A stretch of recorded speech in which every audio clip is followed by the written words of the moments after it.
profecias do Apocalipse. Nós estudamos aqui no primeiro dia, aqui, a brevidade do juízo final. Segundo dia, Kairos, o tempo da profecia. Terceiro dia, Epômenos, aquele que é, quem era e quem deve vir. Hoje a quarta profecia, Oftalmos, todo olho o verá. E aí nós vamos ver aqui esse primeiro texto que diz assim: todos os verdadeiros cristãos estarão no céu e possuirão substancialmente a sua principal felicidade, bem como aqueles que se converteram num leito de morte, como aqueles que entregam a Deus a sua vida na juventude. A promessa de Deus para todos os cristãos autênticos, fiéis e verdadeiros.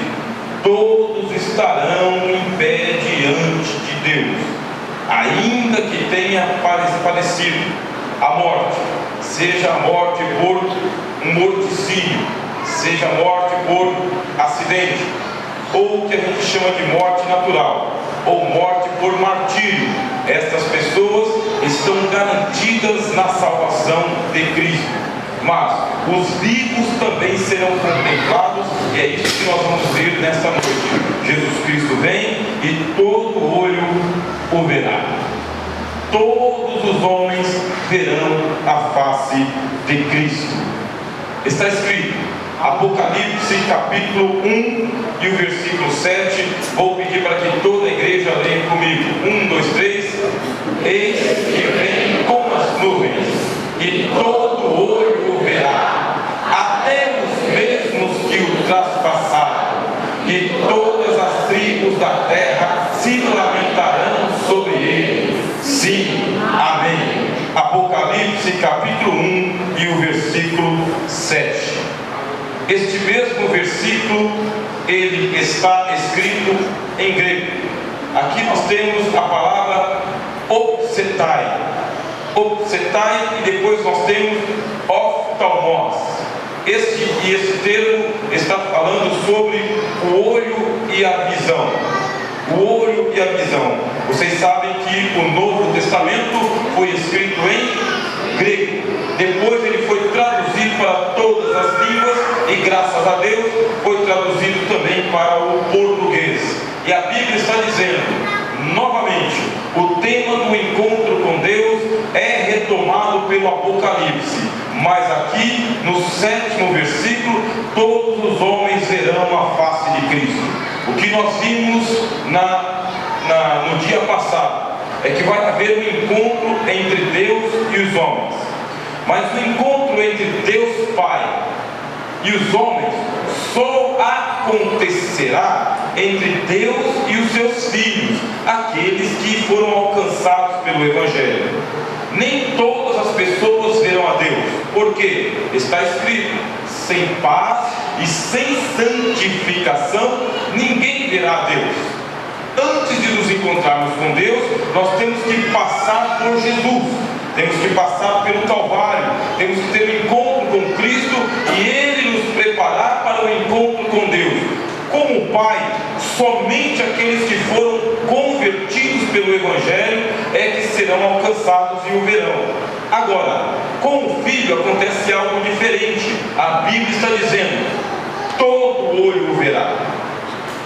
Entre o Pai e nós está o Filho. Cristo é o escudo do Pai. Ele é o escudo intransponível. É como se o Pai estivesse atrás do Filho e ninguém conseguisse chegar até o Pai se não passar pelo Filho. Quem passa pelo Filho verá o Pai, quem não passa pelo Filho não verá o Pai. Mas, como Cristo é o escudo, todos o verão, todos. E a Bíblia está dizendo, inclusive aqueles que o trespassaram.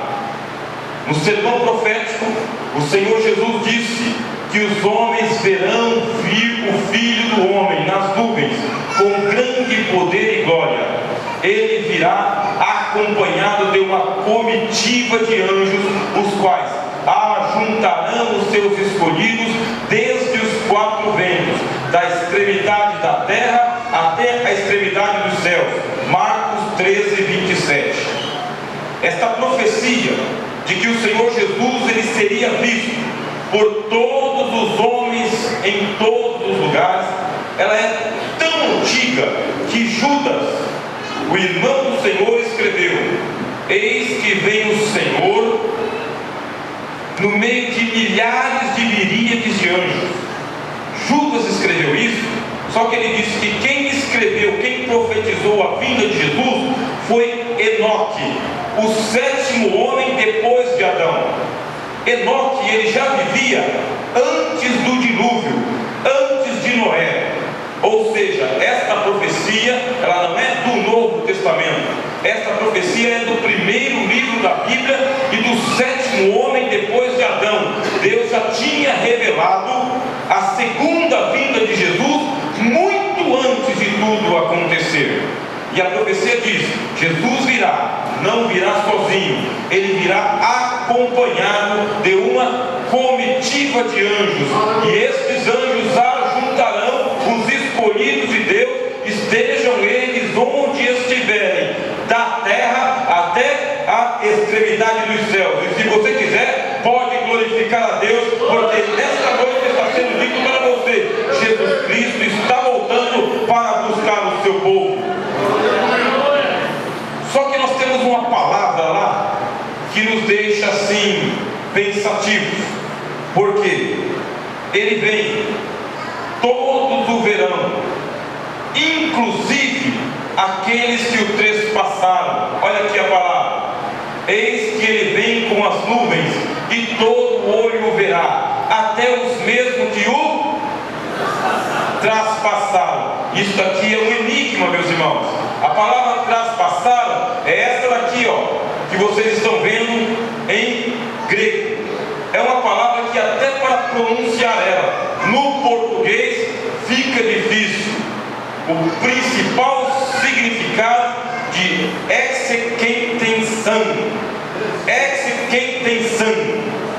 A palavra é grega, ela é misteriosa, e o Senhor Jesus já havia usado ela no dia em que ele foi julgado. No dia que ele foi julgado, ele é mencionado como alguém a quem transpassamos. Primeiro se fala dos judeus, que o perseguiram até a morte, e o encontramos que aqueles que o traspassaram são distintos de outras famílias da terra que chorarão por causa dele. No entanto, é verdade que todos nós, como pecadores, traspassamos a Cristo, visto que os nossos pecados foram a causa da sua morte.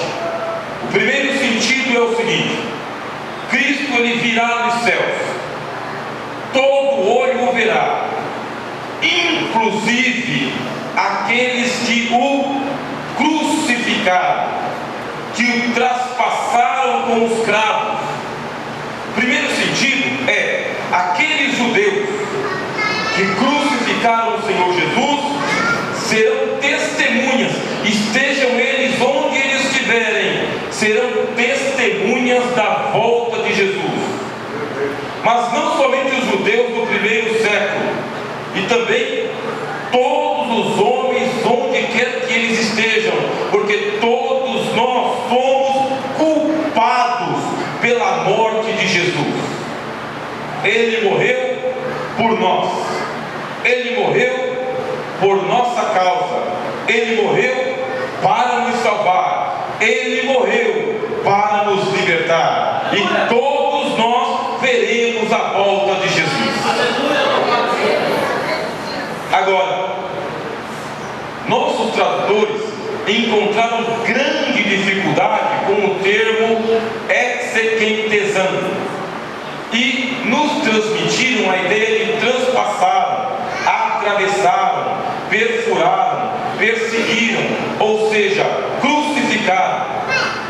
Na hora que os nossos tradutores, João Ferreira de Almeida, encontrou esta palavra grega e ele teve que colocar ela no português, aconteceu algo parecido com Hercômenos, que nós estudamos aqui esta semana ainda. Hercômenos é uma palavra que não dá para traduzir. Por quê? porque significa aquele que é, quem era e que virá. Os nossos tradutores, eles disseram aquele quem é, quem era e que virá. Mas ecômenos é uma palavra que não tem tradução. Por exemplo, vocês que estudam línguas sabem que na língua portuguesa tem uma palavra que é saudade. Ela é uma palavra brasileira, portuguesa, nossa, não tem tradução. Quando alguém vai traduzir saudade para outro idioma, ele encontra dificuldade, porque ela é uma palavra que se originou aqui, entre nós. A mesma coisa acontece com esse termo aqui, ó, exequentesão. Eles traduziram por traspassaram, atravessaram, perfuraram, perseguiram, ou seja, crucificaram. Mas, quando ela era utilizada lá na antiguidade, ela significava aqueles que receberam uma picada. Não é traspassaram de um lado para o outro, crucificaram. É aquele que recebeu uma picada, como a das abelhas. Uma pessoa recebeu uma picada, ela recebeu o que eles traduziram por trespassaram. Abelhas, escorpiões, gafanhotos, como diz Apocalipse 9:10, uma vez que os animais são feridos por sua picada e causam a morte. O sentido é o seguinte: aqueles que deram uma picada de morte em Jesus, inclusive aquele que causou a morte de Jesus. E aí você vai diretamente para um texto que está aqui, ó. A quarta profecia revela um panorama ultramundano para a volta de Jesus, pois exequentesão indica que Jesus será visto até mesmo por aqueles que o picaram de morte, referindo-se a Gênesis capítulo 3, versículo 15. Veja só como que a Bíblia ela é completa, meus irmãos, e é por isso que o diabo persegue as pessoas que gostam da Bíblia de dia e de noite. Porque esta profecia que nós lemos aqui em 1:7, ela está ligada com Gênesis 3:15, aonde o Senhor disse à serpente: colocarei inimizade entre ti e a mulher, entre a tua semente e a sua semente. Tu lhe picarás o calcanhar, mas ela lhe esmagará a cabeça. Aleluia! Apocalipse 1:7 está dizendo que até você, diabo, que picou o calcanhar de Cristo, que incendiou Judas para o trair, até você contemplará a volta de Jesus Cristo dos altos céus, inclusive o diabo. Glória a Deus! Estamos na revelação do Apocalipse. Aí você fala: bom, eu não sabia bem disso. É porque o Apocalipse, ele é assim, ele revela e ele esconde. Você lê, você entende, mas não entende tudo. É gota a gota, é homeopático, é aos poucos, é com paciência. Até os mortos irão ver o retorno de Jesus. O Senhor Jesus, antes da sua morte, havia garantido aos seus algozes que eles também veriam o Filho do Homem assentado à direita do poder de Deus e vindo sobre as nuvens do céu. Marcos 14:62. No dia da volta de Jesus, ele não é um dia comum, meus irmãos e irmãs. Os profetas dizem: não será nem tarde, nem manhã e nem noite. Esquece. O dia da volta do Senhor Jesus acontecerá um mistério se revelando. É o dia de Cristo. Não é um dia como todos os dias. O que acontece é que nós vivemos em um mundo que ele está dividido em camadas espirituais. E essas camadas, elas têm uma proteção que eu chamo de tampa. Faz de conta que você está dentro da panela e tem uma tampa. Você não consegue ver além da tampa. Entre o inferno e a terra tem uma tampa. A turma que está no Hades não vê quem está na terra. Entre a terra e os céus tem uma tampa. Quem está na terra não vê quem está nos céus. Entre o primeiro céu e o segundo céu tem outra tampa. Eles não se veem. Entre o segundo e o terceiro tem outra. Eles não se veem. Mas no dia da vinda do Senhor Jesus, da volta do Senhor Jesus, acontecerá um mistério, porque essas tampas serão retiradas, e quem estiver lá embaixo, no Hades, vai ver o Senhor Jesus voltando. Quem estiver na terra verá o Senhor Jesus voltando. Quem estiver no primeiro céu verá, no segundo céu verá, Cristo virá, e a Bíblia diz: todo olho o verá. Todo é todo, meus irmãos. Amém? O mistério de Jesus Cristo, ele é grande, e ele nos convida a nos convertermos, irmãos. Por quê? Uma será a perspectiva de quem estiver salvo, mas outra será a perspectiva de quem não estiver salvo. O caráter enigmático das profecias bíblicas. Pecador. Esta palavra é de Spurgeon, um dos grandes pregadores da história da igreja. Pecador. O que será de você quando Deus o cirandar com uma palha do trigo? Qual será a sua porção? Você que está no meio dessa aglomeração, qual será a sua porção quando ele voltar e nada escapar dos seus olhos? Vocês vão receber hoje, em nome de Jesus, pelo Espírito Santo, o que o Senhor me transmitiu, o que o Senhor me deu. Eu quero lembrar aos irmãos e às irmãs que o livro do Apocalipse, ele tem uma bênção: bem-aventurado aquele que lê e os que ouvem as palavras desta profecia, porque o tempo está próximo. Mas o livro do Apocalipse, ele também tem uma maldição, e ele diz assim: ai daquele que acrescentar uma palavra aos livros desta profecia, lhe serão acrescentadas as pragas descritas no livro. Ai daquele que tirar uma só das palavras do livro desta profecia, perderá sua parte também na árvore da vida. A minha responsabilidade nessa noite é andar no caminho bem estreito, meus irmãos, entregar somente aquilo que o livro me permite.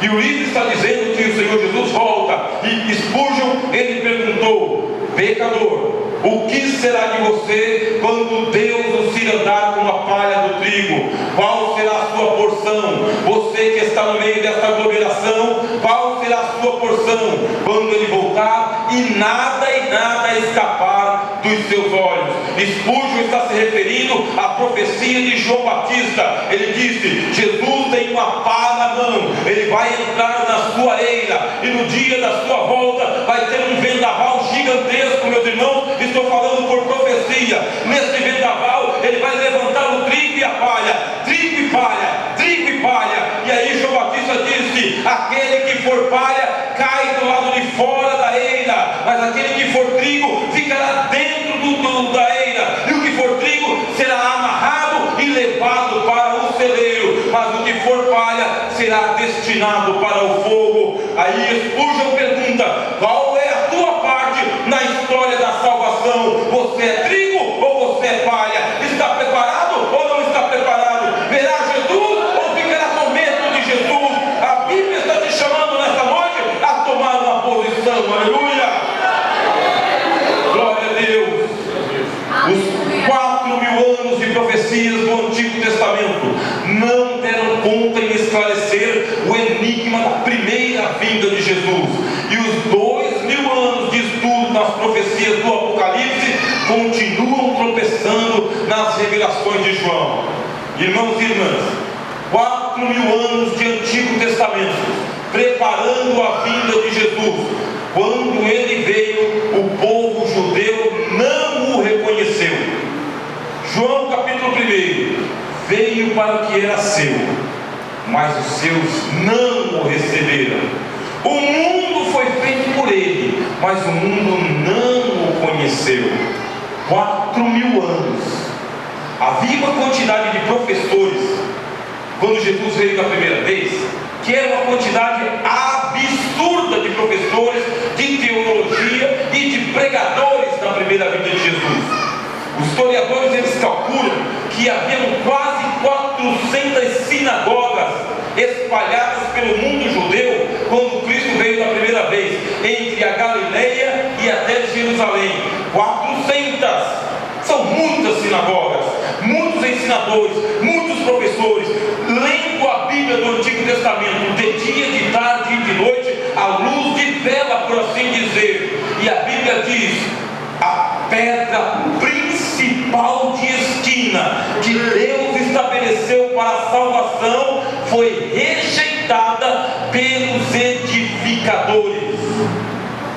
Rejeitaram Cristo, apesar das profecias. Aí você fala: mas isso foi com os judeus. A história se repete. 2000 anos de profecias para a igreja. Chegamos agora em 2017 e abrimos o livro do Apocalipse, e eu me sinto como uma criança no jardim da infância, olhando para as sagradas letras e perguntando: por que eu não consigo entender o que está escrito para mim? Por que eu não entendo o Apocalipse? Por que eu não entendo as profecias? Apesar de nós termos filme falando da volta de Jesus, música falando da volta de Jesus, toda congresso de jovens e de irmãs, a peça é sobre a volta de Jesus. Pregadores falam sobre a volta de Jesus, mas isso não está surtindo efeito. Você não percebe que isso está impactando, transformando, convertendo, porque está caindo em vala comum. A profecia está ficando velada, não é revelada, é velada, oculta. Cristo voltará, e aí Jesus diz o seguinte: virá como ladrão da noite, e as tribos da terra se lamentarão, porque da mesma maneira que aconteceu com os judeus na primeira vinda, também acontecerá na segunda vinda. Virá o Filho do Homem e encontrará muita gente no sono do jardim. Glória a Deus. Mesmo estando acumulada a profecia sobre profecia, desde o Gênesis e a Malaquias, ao chegar o tempo de cumprir-se a primeira vinda do Messias, os seus não o receberam e não reconheceram nele o selo das promessas. Por isso, ao estudarmos o Apocalipse, levamos em consideração o caráter velado e oculto das profecias sobre a volta de Jesus. Não depende do pregador, não depende do professor, não depende do homem. Você precisa ter uma revelação direta e pessoal do próprio Espírito Santo de Deus, porque nós somos mediadores, mas nós somos mediadores falhos. Nossa mediação, ela não consegue chegar até você. É você quem tem que falar: Senhor, tem misericórdia de mim, tira as escamas dos meus olhos e me revela o teu Filho Jesus Cristo. A Bíblia diz: desperta, tu que dormes, levanta-te dentre os mortos e Cristo te esclarecerá. Oh, aleluia! Paulo escreveu: desperta você que dorme, desperta. Ele também escreveu: porque a nossa salvação está mais próxima de nós agora do que quando nós aceitamos a fé. Jesus será reconhecido pelo olho de toda pessoa.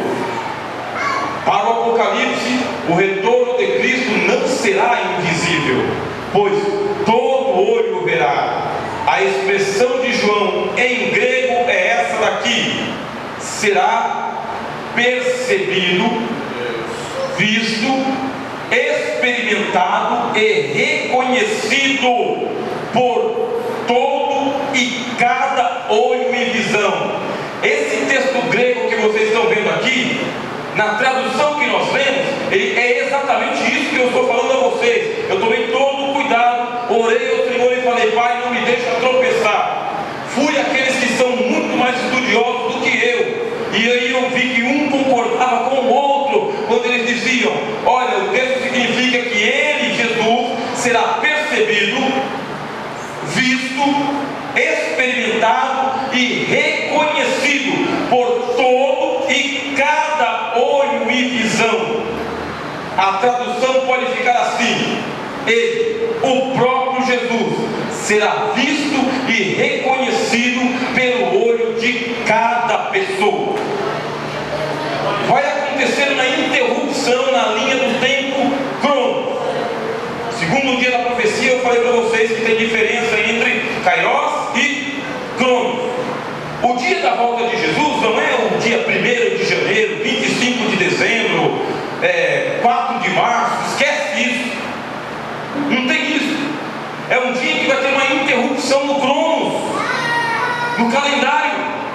Ele vai interromper o cronos, o calendário. E quando ele interromper a ordem do tempo, meio-dia, 1 da tarde, 3 da tarde, não vai haver isto. Não vai haver isto. É uma interrupção mesmo. Ele está voltando. Ele volta com os santos anjos. Ele tira as tampas. Todo olho o verá. E quem olhar vai ver Cristo e os anjos, mas não vai confundir Cristo com Miguel, Cristo com Gabriel, Cristo com o serafim, Cristo com o querubim. Jesus não será confundido. As pessoas olharão, os salvos e os perdidos. Prestem bem atenção no passo a passo. Os salvos e os perdidos, os vivos que estão lá no segundo céu e os mortos que estão no Hades. Porque aquele que morreu em Cristo, o seu espírito foi para o segundo céu. Aquele que não morreu em Cristo, a sua alma desceu para o mundo dos mortos, que a Bíblia chama de Hades. Ele está voltando dos céus, que fica acima do terceiro céu. Para vocês terem uma ideia, Cristo está voltando dos altos céus. Quando ele voltar, quem estiver no primeiro céu reconhecerá o Senhor Jesus e o perceberá. Será inundado pela sua presença. Saberá, chegou a hora, Jesus Cristo está voltando. Cristo retorna. E quem estiver na terra, mesmo que seja ímpio, olhará para os céus e verá o Senhor Jesus vindo. Ele disse, com poder e grande glória. Nesta hora todo olho o verá. Os salvos estarão então aqui. Eu estou na igreja, mas aí o teto vai me impedir. Esquece o teto, não tem teto. É uma visão. É a hora da volta do Filho de Deus. Carne e sangue não entram, matéria não conta. Ele vai tirar as tampas. Estamos no culto, estamos em casa, mas ele vai abrir para nós os céus e os salvos verão. Jesus Cristo está voltando. O Senhor está voltando. O Rei está voltando.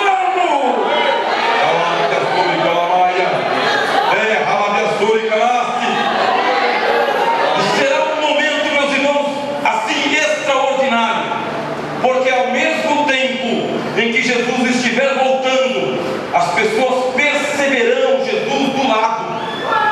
Ele está vindo aqui, mas naquela hora será revelada a onipresença de Jesus. Onipresença significa que Jesus não tem lado. Onipresença, ele está em todos os céus, na terra inteira e em todos os submundos. Isso é onipresença. No dia da volta dele vai ficar patente para todos. Ainda não é o fim do mundo, porque a volta dele está dividida em duas fases, a primeira e a segunda. E na primeira ele vem para buscar a sua igreja. Mesmo assim, os ímpios eles perceberão Jesus aparecendo a todos. Todos verão Jesus. Estou no Japão, verá Jesus. Estou na Groenlândia, verá Jesus. Estou no hospital, verá Jesus. Estou em casa, verá Jesus. Estou dirigindo, verá Jesus. Ele aparecerá, as pessoas verão Jesus. Porque apesar de ele ter um corpo físico que ele levou para os céus, o seu corpo está glorificado. Não é deste mundo. Ele aparecerá, meus irmãos. Ele mostrou isso para nós na ressurreição, porque ele apareceu no domingo. E enquanto isso aqui a gente tem que entender na cronologia. Deus está até correndo para a cronologia. Ele aparece, meus irmãos, no dia da ressurreição dele. Ele apareceu ao mesmo tempo. Ele apareceu para Maria Madalena ao mesmo tempo. E ao mesmo tempo ele apareceu para os meninos do caminho de Emaús. Ao mesmo tempo. Não é que ele apareceu para um, depois ele apareceu para outro. Apareceu para as meninas e apareceu para eles. Jesus apareceu ao mesmo tempo. E ele aparecia no domingo e no outro domingo ao mesmo tempo. Porque para nós passam-se 7 dias. Para Jesus não passam-se 7 dias. Ele está aqui, ele está ontem, ele está amanhã, ele está depois, ele está na eternidade, ele está no passado, está no presente. Ele é onipresente. Glória a Deus. Deus está te revelando. Não sou eu que estou falando. É o Espírito Santo que está dizendo. Cristo não está preso à física, à matéria, à química. Ele não está preso a este mundo. Ele é Cristo. Está voltando. Glória a Deus. E quando voltar, as pessoas saberão que é Ele. Agora vamos falar sobre o mistério do arrebatamento da igreja. A palavra arrebatamento também está no grego. Você está vendo aqui a palavra arpazo. Você conhece o arpão? O arpão, que é aquele instrumento do pescador. Ele vai, ele joga o arpão e ele pega o peixe. Aqui da onde vem a palavra arpazo: pegar, levar pela força, arrebatar, agarrar, reivindicar para si mesmo, ansiosamente, arrebatar. Dicionário Strong. O que será o arrebatamento da igreja? Cristo jogará o arpão, porque o Espírito Santo está aqui na terra. Você que está salvo, você está nadando no oceano do Espírito. Você é uma pescaria de Deus. E Deus está de olho em você. Porque aonde quer que você vá, a Bíblia diz: os olhos do Senhor estão sobre as pessoas da terra. Está de olho em você. Ele não erra a pontaria. Chegou o dia da volta dele, Cristo está vindo. Você o verá à sua frente. Ele virá pessoalmente para você. Você verá ele. Não é aquela visão. Ele vem numa visão, eu tenho que explicar. Ele vem numa visão conjunta. Você olha e você vai ver Cristo entre os anjos, mas ele também virá pessoalmente. Você verá ele perto de você, mais perto do que eu estou de você. Ele vem para todos e ele vem individualmente naquele dia. Amém? Glória a Deus. Aleluia. Porque o arpão, meus irmãos, aqui, o arpazo, o arpão, no caso, ele é uma peça só. Ele só pesca um peixe. Ele só pesca um peixe. Mesmo que seja um arpão para pegar baleia, é um só e uma baleia só. Se for um arpão para pegar lá um bagrezinho, mas é um só. O arrebatamento, ele é assim. Dá a impressão que é arrebatado todo mundo, não é? Mas é arrebatado um por um. Um por um. É um por um. No dia da volta de Jesus não vai ter confusão. Ninguém vai no seu lugar e você não vai no lugar de ninguém. É nome por nome, pessoa por pessoa, crente por crente, salvo por salvo. Fala da pessoa e uma maia. É, da pessoa e uma. O evangelho, ele é espalhado pelo mundo inteiro, mas a Bíblia diz que todo joelho se dobrará, todo no singular, não são todos os joelhos.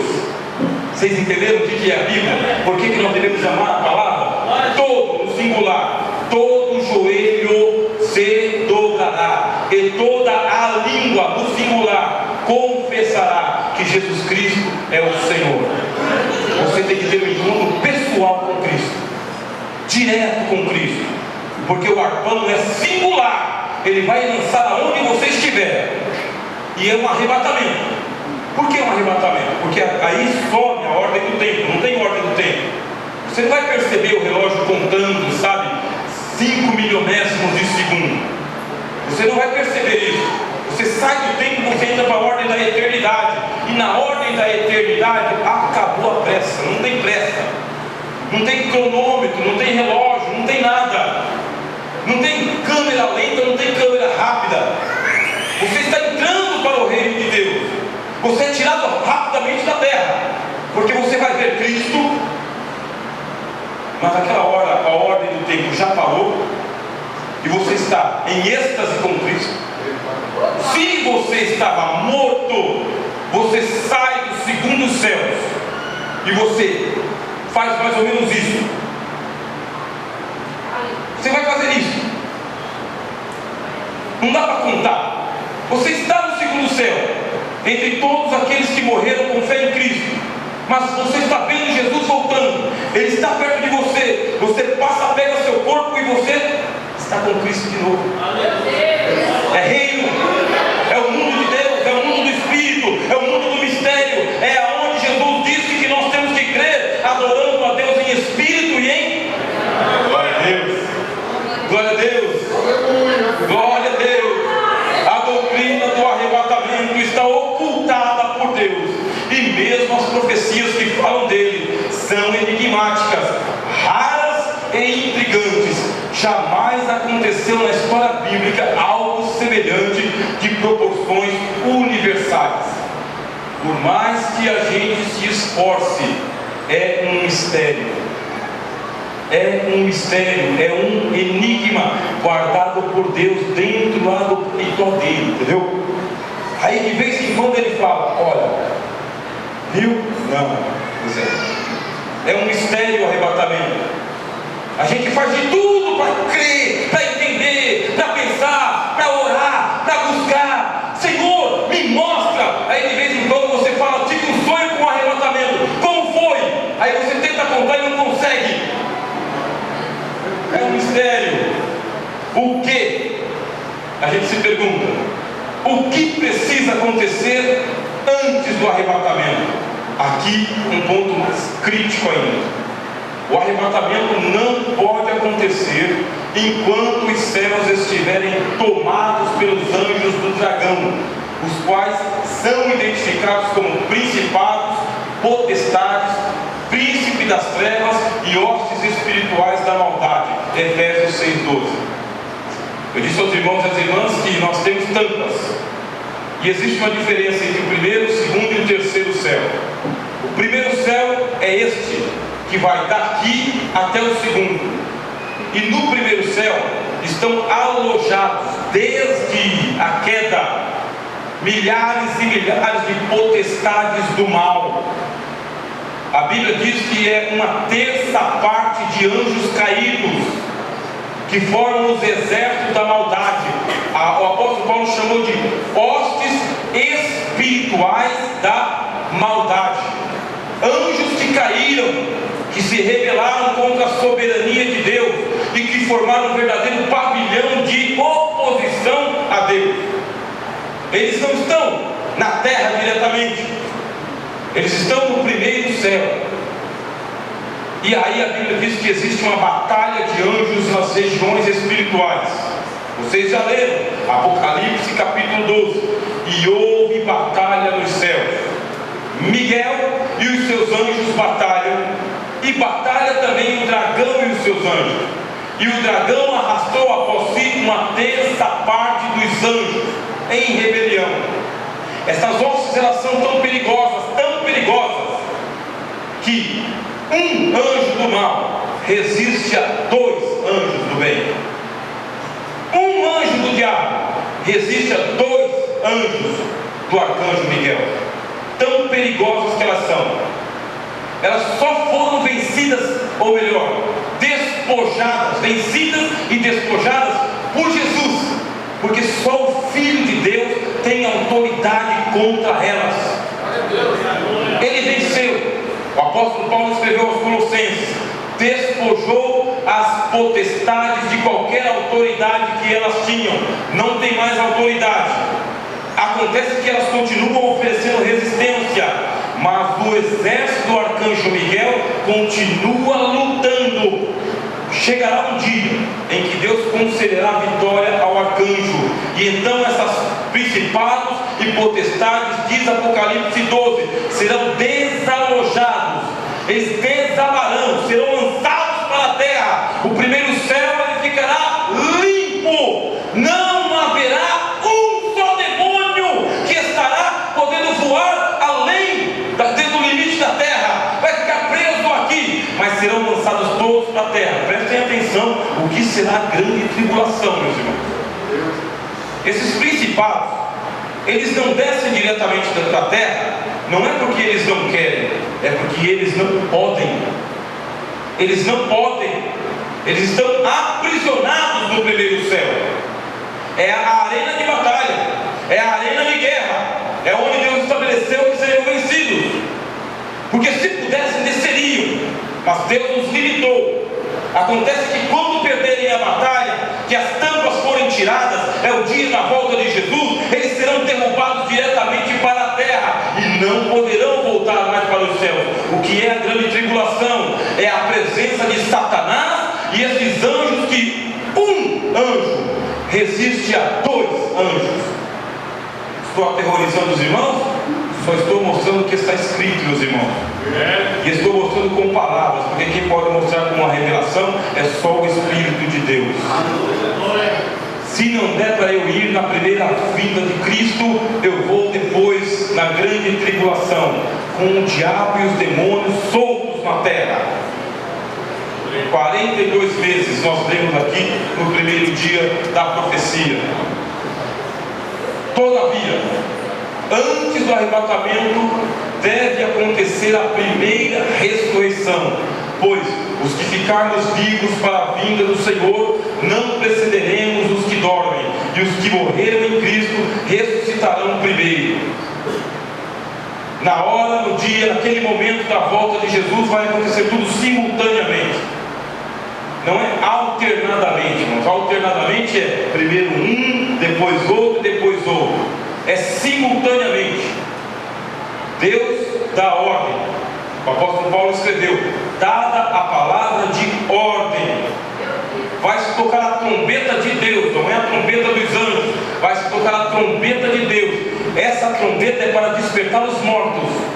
Quem estiver no segundo céu, aqueles espíritos, eles já presenciaram simultaneamente a palavra de ordem, a voz do arcanjo, a trombeta de Deus, a volta de Cristo, eles descendo para pegar o corpo dele, ressuscitando em glória, Jesus Cristo voltando, aparecendo para todo mundo e todo mundo vendo, e os vivos que são de Cristo subindo nas nuvens dos céus, simultaneamente, ao mesmo tempo, com todo mundo, e a impressão é que é só com você.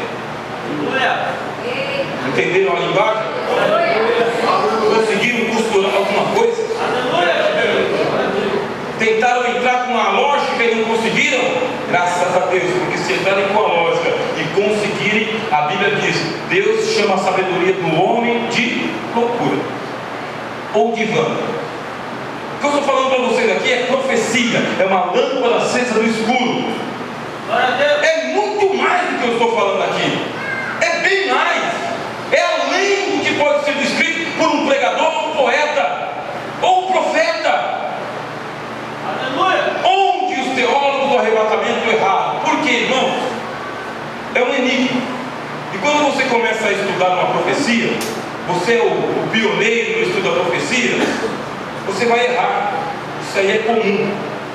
E os teólogos do arrebatamento, eles começaram a falar muito disso aqui lá no final do século XIX, quando o Espírito Santo não tinha ainda trazido Pentecostes ao mundo. Eles começaram a falar da doutrina do arrebatamento. Naquela época, é a época que surgiram os adventistas, é a época que surgiram os lucelitas, que também falavam da volta de Jesus. Os adventistas tropeçaram, os lucelitas tropeçaram, e muitos dos nossos teólogos tropeçaram também. Não muito, mas tropeçaram. Aí a gente pergunta: mas em que eles tropeçaram? Os teólogos do arrebatamento erraram em dizer que ele será secreto. Na verdade, ele será repentino. Nisso eles acertaram. Mas não será secreta. Todos os que ficarem saberão que Jesus Cristo voltou, ressuscitou os seus mortos e arrebatou os santos. Esta é a verdade. Ele, Jesus, disse: o Filho do Homem virá e todas as tribos da terra se lamentarão. Todas, irmãos. Zacarias já tinha dito isso, que quando ele, Jesus, viesse, as pessoas veriam e se lamentariam. Apocalipse reforçou: todo olho verá, não será secreto, todos saberão, mas alguns serão levados e outros serão deixados. E o mundo saberá que Jesus voltou? Saberá, meus irmãos, porque no dia da volta de Jesus é o dia que o diabo cai para a terra com os demônios. E no primeiro dia que esse demônio cair aqui, no primeiro dia, ele vai estabelecer uma perseguição gigantesca contra todos aqueles cristãos que creem em Jesus, mas não participaram do arrebatamento da igreja. Por que não foram arrebatados? Porque não creram no Senhor Jesus de todo o coração e de toda a alma, e ficaram, infelizmente, para passar o período da grande tribulação. O arrebatamento é um mistério para levar a todos, a Bíblia diz, mas nem todos estão preparados ou se preparando para ir com o Senhor dos ares. Glória a Deus. Acautele-se para que ninguém te engane. Antes que todo olho veja o Senhor, é necessário que ocorra uma grande perseguição contra o mundo cristão. A plenitude dos gentios está chegando a pino e o relógio da profecia volta a contar. Irmãos e irmãs, acontecerá uma perseguição aos cristãos no mundo inteiro. Não importa se é católico, não importa se é evangélico, se é protestante, se é arminiano, se é pentecostal, se não é, acontecerá uma perseguição movida pelo próprio espírito do anticristo. 10 dias após a derrubada de Satanás, Cristo voltará visivelmente e todo olho verá, até mesmo no mundo dos mortos. Os que dormiam em Cristo serão ressuscitados, e uns poucos eleitos vivos serão arrebatados aos céus, enquanto a última geração de crentes surgirá em meio à grande tribulação. O céu está limpo, o diabo é derrubado, Cristo está voltando, está aparecendo para todos aqueles que têm o Espírito Santo, está aparecendo para aqueles que não têm o Espírito Santo. O diabo começa uma gigantesca perseguição e ela já está se iniciando contra o mundo cristão. Este período o Senhor Jesus revelou na igreja de Esmirna, 10 dias de tribulação, mesmo para aqueles que são fiéis e que devem ser fiéis até a morte. E então surgirá uma última geração de crentes que adentrará a grande tribulação, mas não será arrebatada. Você fala, mas como pode ser isto? É outro dos mistérios de Deus, outro dos enigmas de Deus, porque o arrebatamento é para todos, mas ele disse: acautelai-vos para que ninguém vos engane e o vosso coração não se sobrecarregue com os cuidados dessa vida e com as glutonarias deste mundo. Leia as profecias, irmãos e irmãs. Jesus disse isso para os apóstolos: acautele-se para que o vosso coração não se sobrecarregue com os cuidados desta vida, porque virá, mas somente aqueles eleitos de Deus participarão deste arrebatamento. A vinda de nosso Senhor marcará o ponto final desta era em que o Evangelho está sendo pregado. Quando Deus esgotar a paciência que reservou para este mundo, chegará o juízo final. As 7 taças da ira estão no topo, por assim dizer. Quando cair a última gota, a paciência de Deus chega ao fim. E a importância que nós temos que dar para todas as profecias. E por que tem que acontecer a grande tribulação, irmãos?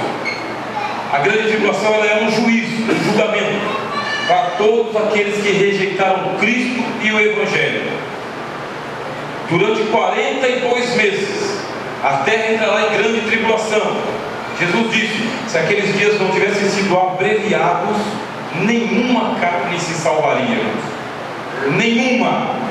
Porque ai de vós, diz Apocalipse 12, os que habitais na terra, porque o diabo desceu a vós e tem grande ira, sabendo que tem pouco tempo.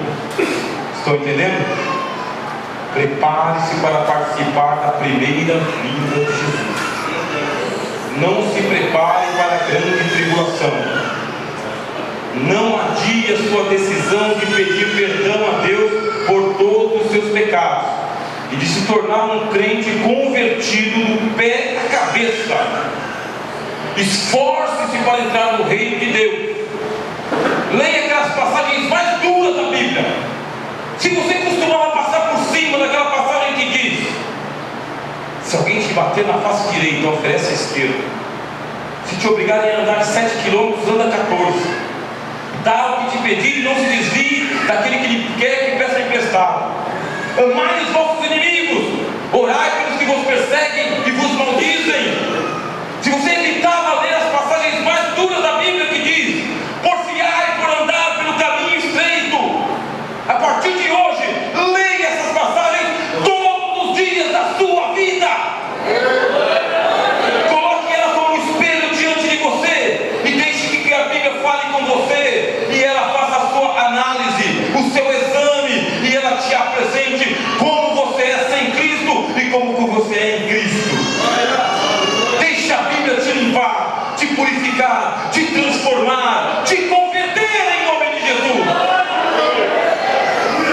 Estava hoje participando da escola bíblica dominical com os obreiros da minha igreja, e aí eu estava falando para eles como que João fazia João faz uma leitura radical do Evangelho. Qualquer pessoa que lê o Evangelho de João e as cartas saberá que está diante de um livro com uma leitura radical. Ele começa no capítulo 1 apresentando Jesus como propiciação pelos nossos pecados. Quando chega no capítulo 3, João diz assim: aquele que é nascido de Deus não peca. João ele faz uma leitura radical e ele diz o seguinte: aquele que peca é do diabo, porque o diabo peca desde o princípio. Para isso se manifestou o Filho de Deus, para desfazer as obras do diabo. Por que essa leitura? Porque nós somos uma geração de evangélicos e de crentes, meus irmãos, que estamos altamente comprometidos com esta terra, com este mundo, com esta vida, com este tempo presente. Uma geração de crentes que nós podemos enquadrar nas profecias de Laodiceia: nem quente nem frio, temperados, mornos, concessionários, consorciados. Exigimos muito de Deus e oferecemos o mínimo, porque eu sei que a salvação é pela fé. Mas o apóstolo Paulo fala o seguinte: mesmo que eu sei que a salvação é pela fé, eu esmurro o meu corpo e eu o reduzo à servidão, para que depois de haver pregado aos outros, não venha eu mesmo a ser reprovado. Escrevendo aos Filipenses, ele diz o seguinte: olha, eu estou correndo para alcançar o prêmio da soberana vocação de Deus em Cristo Jesus, que se deu por mim mesmo.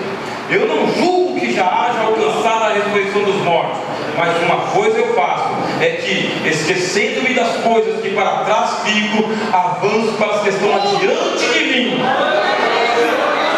Crentes, em nome de Jesus Cristo, que o Espírito Santo coloque em você agora um temor no seu coração, para você romper qualquer contrato, qualquer aliança e qualquer vínculo com uma vida de pecados, com uma vida de fracasso, com uma vida intramundana que não tem compromisso com Deus. Afilie-se com o Senhor, aliancie-se com o Senhor, seja do Senhor, em nome de Jesus. Eu deixo essas últimas palavras por quê? Porque Ele tem a intenção, Deus tem a intenção de colocar um milênio na terra. Este reino está escrito em Mateus capítulo 25, está preparado desde a fundação do mundo, irmãos. Era para Adão ter trazido esse reino para nós. O reino foi preparado desde a fundação do mundo, quando Deus criou o jardim do Éden, colocou Adão e Eva no jardim do Éden, para que fosse aqui o reino de Deus. Mas quando o pecado entrou no mundo, Deus reteve o milênio, segurou o milênio, Ele guardou o milênio, escondeu o milênio. Mas então se estabeleceu essa dinastia do pecado. Só que Deus não desistiu do milênio, meus irmãos. Ele não desistiu do reino dele na terra. Ele implantará o milênio, mas para isso ele tem que varrer do seu reino tudo aquilo que causa escândalo. Preste atenção nesta parábola que o Jesus contou. O reino dos céus é semelhante a um homem que semeou boa semente no seu campo. À noite veio o adversário e semeou joio. Quando chegou a época da colheita, perguntaram os servos: Senhor, não plantastes boa semente? Por que nasceu joio? Foi um inimigo quem fez isso. Pois, Senhor, queres que a gente vá lá e arranque o joio? Não. Deixai crescer ambos juntos até a ceifa. Então enviarei os meus servos, e eles colherão o joio primeiro, e o trigo recolherão no meu celeiro. Os discípulos não entenderam a parábola e perguntaram: Senhor, o que significa isso? Cristo não fez rodeios e disse: o plantio é o filho do homem semeando. O inimigo que semeou é o diabo. Os servos são os anjos. Na consumação dos séculos, o Filho do Homem enviará os seus anjos. Ele recolherá do seu reino todos aqueles que causam escândalos, os amarrará, os atará e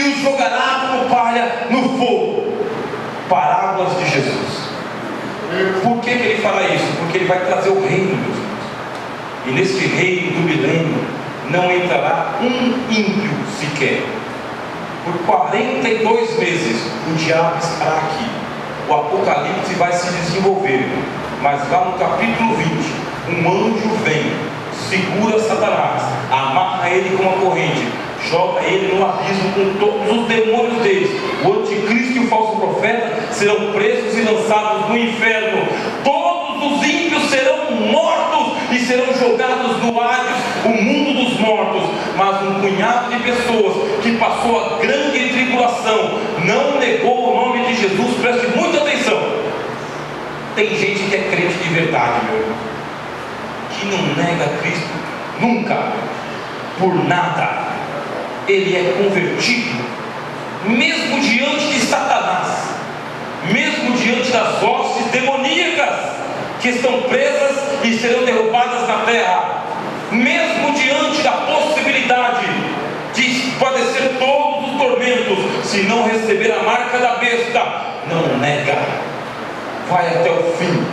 E aí a Bíblia diz: como guardastes a palavra da minha paciência, eu também te guardarei da hora da tentação que há de vir sobre toda a terra para tentar todos os que nela habitam. Estas pessoas serão preservadas de negarem a Cristo durante a grande tribulação, padecerão perseguição, sofrerão muito, porque Cristo disse: tive fome e não me deste de comer, tive sede e não me deste de beber, estive nu e não me vestistes, era estrangeiro e não me hospedaste. Muitos desses santos entrarão pela grande tribulação e padecerão tudo, mas não negarão a Jesus. E a Bíblia diz: eles inaugurarão o milênio. Chegamos ao fim da nossa conferência do Apocalipse. Todos os planos do Senhor foram estabelecidos para acontecer neste mundo, tendo a terra como centro do universo. Ninguém se engane com as fantasias dos ímpios que afirmam a existência de vida extraterrestre. Esquece esse negócio, irmão. A vida não é extraterrestre, a vida é na terra. O milênio será o tempo da restauração de todas as coisas. E Pedro disse que Jesus ficará contido nos céus até a chegada desse dia, profetizado por todos os profetas. Cristo está aguardando a palavra de ordem para poder retornar, porque no primeiro momento, no início da grande tribulação, Jesus volta, todo olho verá, as tampas serão tiradas, quem estiver no Hades verá, quem estiver na terra verá, quem estiver no primeiro e no segundo céu verá. Aqueles que tiverem morrido em Cristo ressurgirão.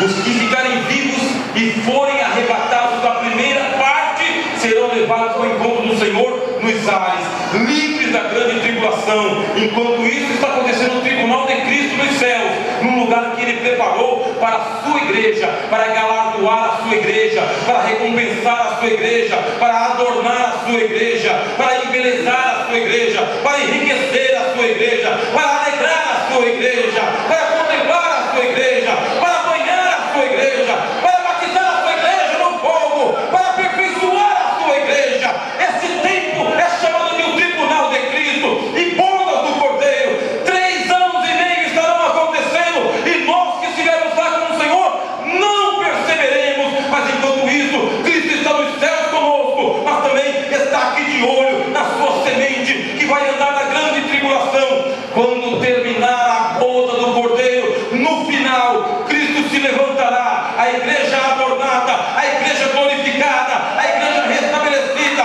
a igreja cheia do Espírito Santo, junto com todos os anjos de Deus. Naquele momento, o Senhor dirá: chegou a hora, vamos retornar, vamos agora estabelecer o reino de Deus na terra por todo o milênio. Aleluia!